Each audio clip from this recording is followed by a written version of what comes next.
Está con nosotros para acompañarnos también Alexis Ortega. Alexis, ¿qué tal? Muy buenas tardes. ¿Qué tal? Muy buenas tardes.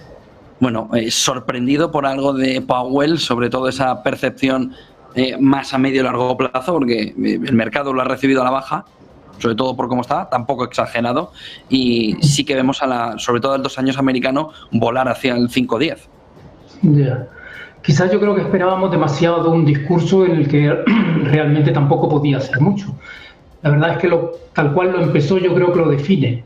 No voy a contar absolutamente nada nuevo. Y lo que ha venido a contarnos en cierto modo es mi impresión, esto es puramente psicológico.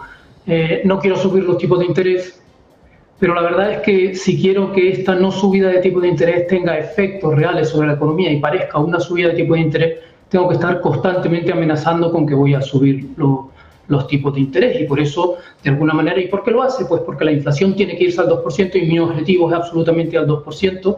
Hay que tener en cuenta incluso que tiene sobre sus espaldas un error en el año 2021, que es el que ha acelerado de una manera muy importante el problema y le está obligando ahora a tomar una serie de decisiones que quizás en algún momento no las querría tomar. Pero en general me ha dado la cierta impresión de que estamos ya casi llegando al final, y final pueden ser 25 puntos básicos más o 50, eso prácticamente a efectos reales macroeconómicos no ubica, pero que de alguna manera ni siquiera quisiera ocupar ese espacio.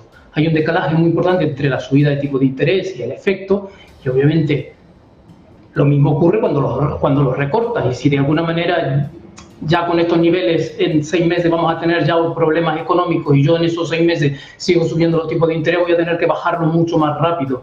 Por lo tanto, de alguna manera él sabe que estamos al final, no le gustaría subirlos más, pero desde luego después de la pifia del año 2021 en este momento tiene que lanzar un mensaje de dureza, ortodoxia, que además le ayude en cierto modo a controlar la inflación.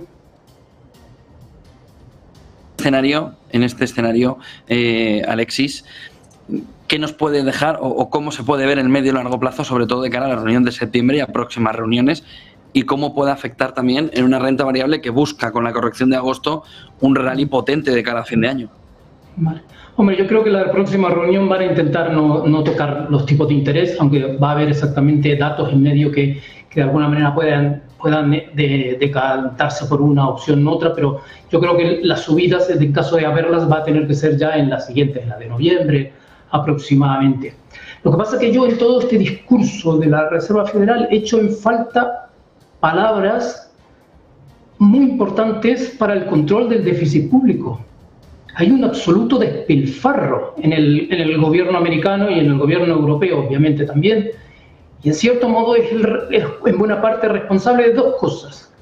Una, de que la inflación no esté controlada del todo y siga siendo bastante pegajosa, y otra, que la economía no se resienta con esta subida tan bestial de los tipos de interés. Pero es que es necesario que en estos momentos la Reserva Federal cuente con la administración para controlar la inflación, puesto que ese no ayuda por parte de la administración para controlar la inflación, le está obligando a hacer algo que a mí en su discurso me da la impresión de que no quiere hacer. ¿Cuál es la razón por la cual la Reserva Federal no dice ni una sola palabra de este profundo y total y absoluto despilfarro? Es que, para que se sepa un poco cuál es el despilfarro, este año podemos acabar en 2 billones de déficit.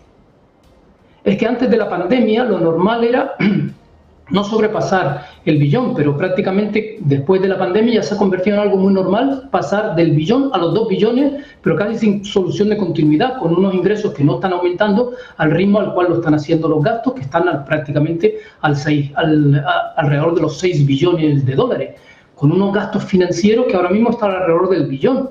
Es decir, en estos momentos la Reserva Federal debería tener como aliada a la administración y no la está teniendo. Y mi pregunta es, ¿por qué no dice nada de este tema?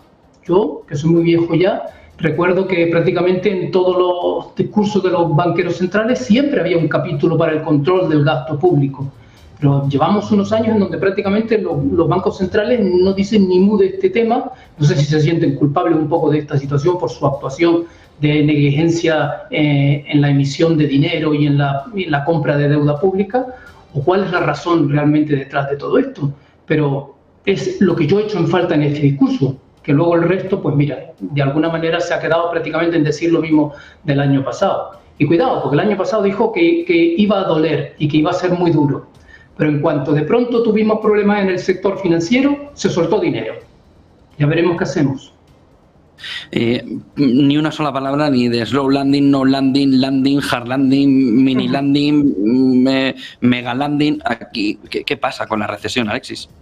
Claro, ese es el gran misterio, en cierto modo, porque realmente casi todo el mundo ya se estaba planteando que estaríamos ya en unos momentos ya de cierta desaceleración, que incluso antes estaba hablando de todo esto, el mercado esperaba ya una bajada de tipos de interés prácticamente en el cuarto trimestre de este año. Todo eso se ha pospuesto prácticamente a lo largo del 2024. Pero creo que en el fondo la gran magia de todo esto es el hecho de que la actividad económica está siendo sostenida por un gasto público.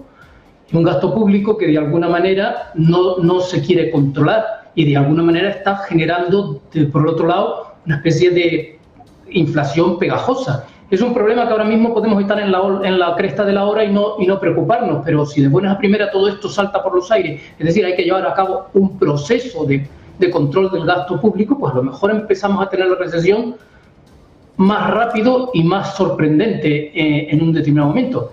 Y un pequeño hecho colateral. Este jueves tuvimos el tema de los BRICS.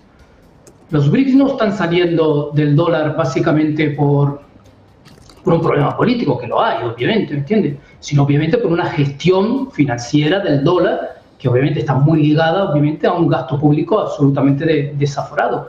En estos momentos prácticamente diríamos que la economía americana es una economía 0-0.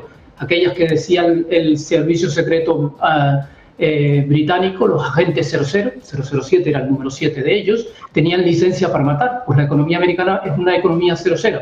Tiene licencia para hacer lo que no se le permite a otro tipo de economías, hasta que han llegado los BRICS. Entonces, cuidado, porque a lo mejor la licencia 00 se le puede acabar y de alguna manera lo que ayer los BRICS dijeron, de alguna manera es el dólar no está sirviendo como ancla real del sistema, y la gestión económica americana es una gestión económica eficiente como para seguir siendo el ancla del sistema y por lo tanto no solo es un problema político, es un problema económico y por lo tanto sigo empeñado en por qué Jerome Powell no nos empieza a hablar en términos generales, que es donde podemos tener aciertos, porque en el corto plazo no sabemos si los tipos van a llegar al 5,50, 5,75, son minucias que los economistas no vamos a saber nunca nada, pero sí, desde luego, con esta actitud lo que vamos a tener es un proceso rápido de salida del dólar de prácticamente casi todo el mundo.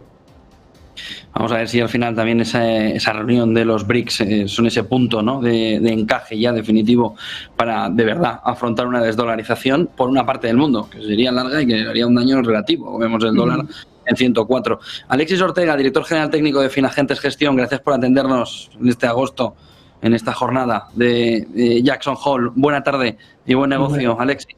Muchas gracias. Bueno, mientras estuvimos hablando con Alexis, hay un cambio fundamental, importante en el mercado.